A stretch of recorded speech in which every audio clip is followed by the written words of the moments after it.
Look at this photo on screen. A retro hatchback, 4-cylinder engine, front-wheel drive, standard car suspension. It is a Dodge Neon in a Halloween costume, and the United States government classified it as a light truck. I know what you are thinking, Para. That is a hatchback. No, sorry. Legally, it was a truck. The NHTSA said so, because Chrysler put removable rear seats in it. Seats you could pop out and store in your garage, leaving a flat floor. And that flat floor made the PT Cruiser, for fuel economy and safety regulation purposes, no different from a Ford F-250 Super Duty. That is not a weird trivia footnote. That is the story of how a single sentence in a 1975 law bent the entire American auto industry into an unrecognizable shape, and nobody has been able to unbend it since. Here is the setup. 1975, Congress passes the CAFE law, Corporate Average Fuel Economy. It says every automaker's fleet of passenger cars must average 27.5 miles per gallon by 1985, and at first it works. Fuel economy jumps from 13 to 19 miles per gallon in 5 years. Tailpipes get smaller, engines get leaner. The law is doing exactly what it was supposed to do. Then it falls for the next 20 years straight. Today, half a century later, the average vehicle on American roads still cannot hit the 27.5 target Congress set in 1975. How is that even possible? The auto lobby happened. While the bill was being written, they slipped in a tiny carve-out. Passenger car standards would be locked in by Congress, hard to touch, hard to undo. But truck standards would be set by regulators at the NHTSA, and regulators, unlike Congress, can be lobbied year after year after year. That one sentence is the most expensive single sentence in American industrial history. AMC chairman Gerald Myers said it out loud about the 1984 Jeep Cherokee, codenamed Sport Wagon. Unibody construction, the body and frame are one piece, like a car. Independent front suspension, coil springs, carpeted interior, 4 doors, designed for suburban school runs, a family station wagon in every single respect except the one that mattered legally. Myers told a reporter, and I quote, "We made damn sure it was classified as a truck and we lobbied like hell." Before the Cherokee, SUVs were utilitarian work vehicles, body on frame, solid axles, built for construction sites. The Cherokee changed everything. It drove like a car, parked like a car, got to the grocery store like a car, because it was a car, but on paper it was a truck. And that paper classification was worth billions. The rest of the industry watched and understood immediately. Within 3 years, every major automaker had an SUV in development. The market went from nothing to everything in a single product cycle. Here is what that math looks like.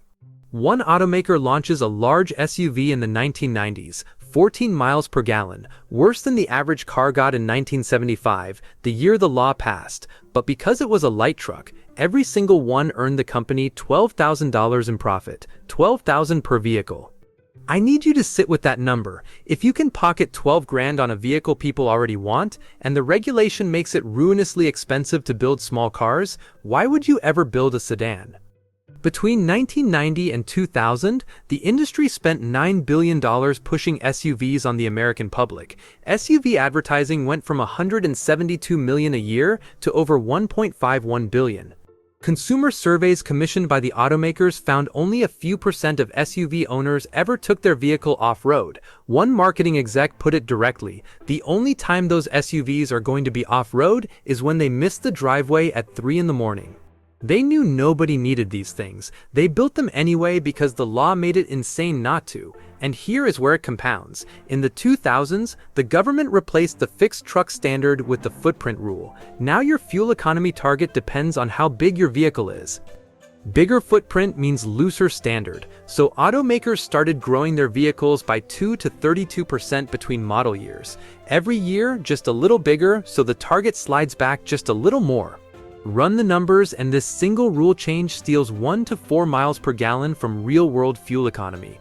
The extra CO2, equivalent to adding 3 to 10 coal-fired power plants every single year. Between 2010 and 2020, 65 million new SUVs hit American roads. They will pump about 4.5 billion tons of CO2 over their lifetimes, more than most countries have emitted in their entire history. And here is where this gets personal. A sedan hits you at 40 miles per hour, the bumper catches your legs, you go over the hood. You have a fighting chance. An SUV at the same speed hits your pelvis, your chest. It does not knock you down. It crushes your organs. 81% more pedestrians killed by SUVs between 2009 and 2016. That is not a side effect. That is geometry.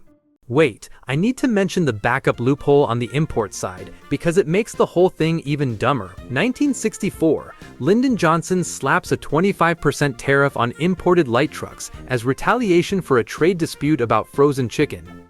A favor to the UAW to keep Volkswagen vans out of the country. 60 years later, it is still in place. Detroit never had to compete with foreign trucks for decades, so they never had to make them efficient. The schemes companies use to dodge the chicken tariff are almost too absurd to believe.